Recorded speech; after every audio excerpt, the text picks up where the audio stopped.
Car விபத்தில் சிக்கிய மதுரை ஆதீனம் தன்னை கொல்ல சதி நடந்ததாக குற்றம் சாட்டிய நிலையில் அவரது ஓட்டுநரின் கவனக்குறைவே விபத்துக்கு காரணம் என காவல்துறை விளக்கம் அளித்துள்ளது. என்ன நடந்தது? இந்த தொகுப்பில் பார்க்கலாம்.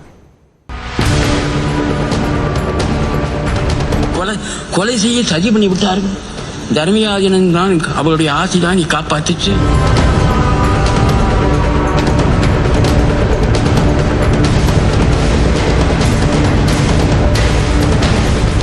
நேற்று முன்தினம் சென்னை காட்டாங்குளத்தூரில் அனைத்துலக சைவ சித்தாந்த மாநாடு நடைபெற்றது. இதில் கலந்து கொள்ள கடந்த வெள்ளிக்கிழமை மதுரையிலிருந்து தன்னுடைய காரில் ஆதீனம் சென்னை வந்தார். வரும் வழியில் உளுந்தூர்பேட்டை அருகே ஆதீனத்தின் கார் விபத்திற்குள்ளானது. இதில் எந்த காயமுமின்றி அவர் தப்பினார். இதையடுத்து சைவ சித்தாந்த மாநாட்டில் பேசிய மதுரை ஆதீனம் கார் விபத்து மூலமாக தன்னை கொல்வதற்கு சதி நடந்ததாக பகீர் குற்றச்சாட்டை முன்வைத்தார். கொலை செய்ய சதி பண்ணி விட்டார்கள். தர்மியாதீனம் தான் அவருடைய ஆசை தான் காப்பாற்றுச்சு. மீனாட்சி சுந்தரேச பெருமான் தான் காப்பாற்றினான். இந்த இடத்துல நிப்பனா பிளவமான அவ்வளவு தூரம் நடந்தது. நல்ல காரியத்தை பேச முடியவில்லை ஐயா.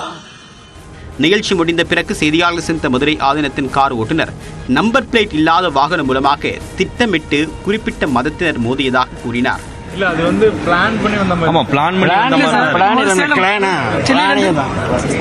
மாதிரி. பக்கா பிளானி தான். ஏன்னா உங்களுக்கு வந்த வேகம் அப்படி இருந்தது. இன்னொரு பேரிகார்டு இருக்கு. கார்ல வந்து நம்பர் பிளேட்டே கிடையாது. சோ நம்பர் பிளேட் இல்லாதனாலதான் எங்களுக்கு வந்து சந்தேகமே ஏற்படுது. உங்க தரப்புல புகார் கொடுக்கப்பட்டிருக்கா காவல் நிலையத்தில்? நாங்க ஒன்றும் புகாரும் கொள்ளல, தெரியப்படுத்திருக்கோம். நாங்க புகார்ல சிவபெருமான்ட்ட விட்டுட்டோம். இன்னும் கொஞ்சம் தவறி இருந்தா தீர்த்து. கார்ல நம்பர் பிளேட் இல்ல சார். பக்கா பிளானிங். கார்ல நம்பர் பிளேட் இல்ல. ஒரு பேரியார்டை தடுத்து மீறி வந்து இடிக்கணும். அதாவது 2 பேரிகார்டு இருக்கு. அந்த பேரியார்டை உடைச்சு சன்னிதானத்தோடைய காரை வந்து மோதக்கூடிய ஒரு வகையில ஏற்படுத்துறாங்கன்னா இது திட்டமிட்ட சரிதான். இந்த விவகாரம் பூதாகரமான நிலையில் ஆதீனத்தின் குற்றச்சாட்டு தவறானது என்று விளக்கமளித்தக்கூடிய கள்ளக்குறிச்சி மாவட்ட காவல்துறை விபத்து தொடர்பான சிசிடிவி ஆதாரத்தையும் வெளியிட்டு உண்மையை அம்பலப்படுத்தியுள்ளது.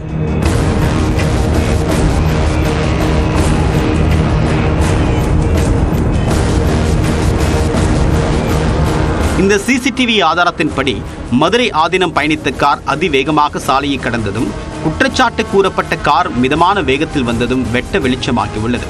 குற்றச்சாட்டுக்கு உள்ளான கார் மிதமான வேகத்தில் வந்ததாலும் உடனடியாக பிரேக் பிடித்து நின்றதாலும் தான் ஆதீனம் பெரும் விபத்தில் சிக்கவில்லை என்பதையும் காவல்துறை சுட்டிக்காட்டியுள்ளது. மேம்பாலத்தில் செல்வதற்கு பதிலாக மதுரை ஆதீனத்தின் கார் ஓட்டுநர் தவறாக கீழே சென்றதாகவும் அவரின் கவனக்குறைவுதான் விபத்திற்கு முழு காரணம் என்பது தெரிய வருவதாக கூறியுள்ள காவல்துறை மதுரை ஆதீனத்தை கொலை செய்ய எந்த சதியும் நடக்கவில்லை என்று திட்டவட்டமாக மறுத்துள்ளது. விபத்திற்கு பிறகு இரு தரப்பினரிடையே வாக்குவாதம் ஏற்பட்டதாகவும் பிறகு காவல்துறைக்கு எந்த புகாரும் அளிக்காமல் அவர்கள் புறப்பட்டு சென்று விட்டதாகவும் கூறியுள்ளது. மேலும் இது குறித்து சமூக வலைதளங்களில் பொய்யான தகவலை பரப்புவோர் மீது சட்டப்படி நடவடிக்கை எடுக்கப்படும் என்றும் காவல்துறை எச்சரிக்கை விடுத்துள்ளது. கவனக்குறைவாக வாகனத்தை ஓட்டி விபத்தை ஏற்படுத்தியது மட்டுமின்றி அதனை கொலை முயற்சி என்று திசை திருப்பி மத ரீதியான மோதலை உருவாக்க மதுரை ஆதீனம் முயற்சித்தது சரியா என்ற கேள்வி பல தரப்பிலும் முன்வைக்கப்படுகிறது.